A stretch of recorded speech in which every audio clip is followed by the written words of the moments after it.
And po i-share ko lang yung naalbor po sa ating unit ng ating pong kaibigan na nasa abroad. So ito nasa likod ko po. Papakita ko po sa inyo yung specs tsaka po yung build na ginawa po dito sa nakita nating unit. Ito po yung akin pong alaga ngayong hammer na nandito po sa ating likod at dinala ko po sa pisang kontalyer para ipa-condition po namin yung pangilalim po nito. So let's go. Check natin. So ito po yung itsura niyan.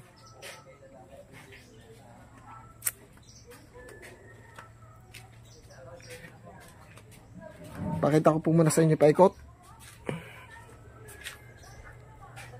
Ayan. Hammer po. Build po from Cavite.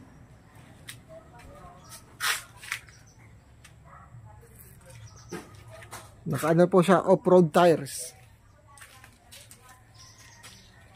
Ito pa yung likod niyan. So, nabubuksan naman po yung likod nito. Ito, batakan nyo lang. So, ayan.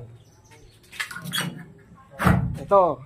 So, para kung may kakarga kayo, kung ano ikarga nyo kahit tilas, pwede din eh. Ayan. Tigas to. Lahat ng body yan. Wala yung bulong. So, ganun lang din. Napakadali ng saraduhan. Ito. Pakatibay. Solid. Under chassis. Ang chassis po nito pang L300 Mitsubishi. So, pagdating naman po dito sa pinto. Check natin yung loob. Power window. Ito ang pulog niyan. Napakaluwang po ng loob dito. So ito, upholstery lang po ito. Okay na to. Tsaka ito, imating nyo na lang para yung aircon, yung lamig na aircon di lumabas. Ito naman, yung kanyang kisame. Wala pong katama-tama ang kisame nito. Kulang na po yan sa detailed or punasan nyo. Hindi ko po na punasan kasi inalbor agad po ng ating pong kaibigan eh. Pagdating naman po dito, ito, ipapaayos na lang naman po ito. Pero gumagana po yan, yung mga switch po ng power window. Pagdating naman po dito sa dashboard, pakasariwa po niya, wala po itong mga basag or tama. So, yan. May handbrake din naman po ito. Tapos, ito, may stereo po siya. Yan.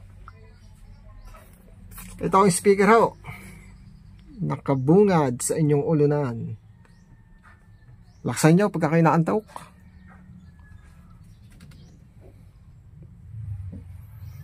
Ayan. Napakaluwang po ng loob. Napakaraming kayang isakay dito. Maganda lang ho. Basta maganda lang ho pagkakatartar.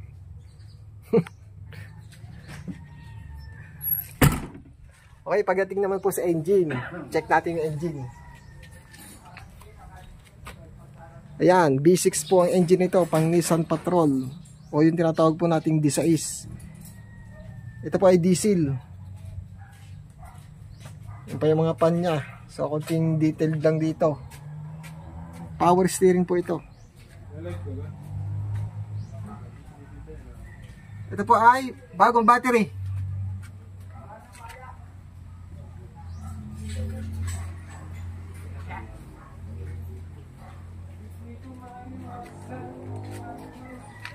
Ito po, napakatibay.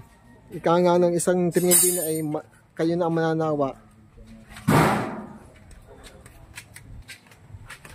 Ito po, ang pag-angat ng kanyang hood, pabaligtad.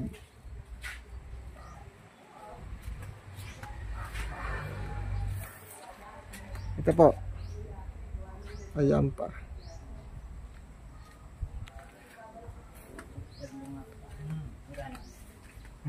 Nantayin na lang po natin ating buyer dito para kami po ay bayaran po. So, ito po yung kanyang gasolinahan. So, ito po, nilalagyan ng kurudo.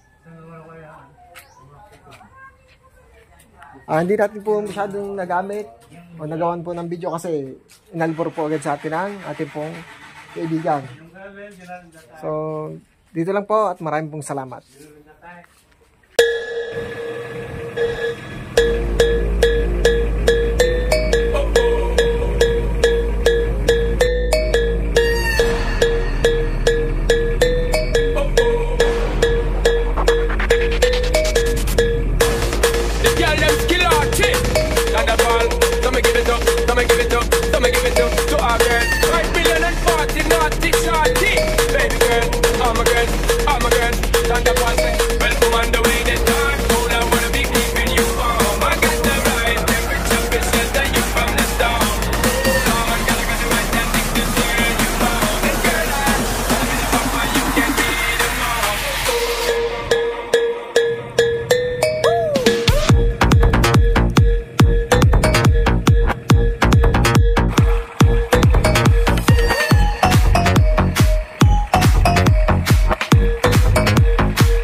At nabayaran na nga po pala tayo ng ating pong kaibigan na nasa abroad sa Italy. So, okay na po. Sold out na po ito. Hammer.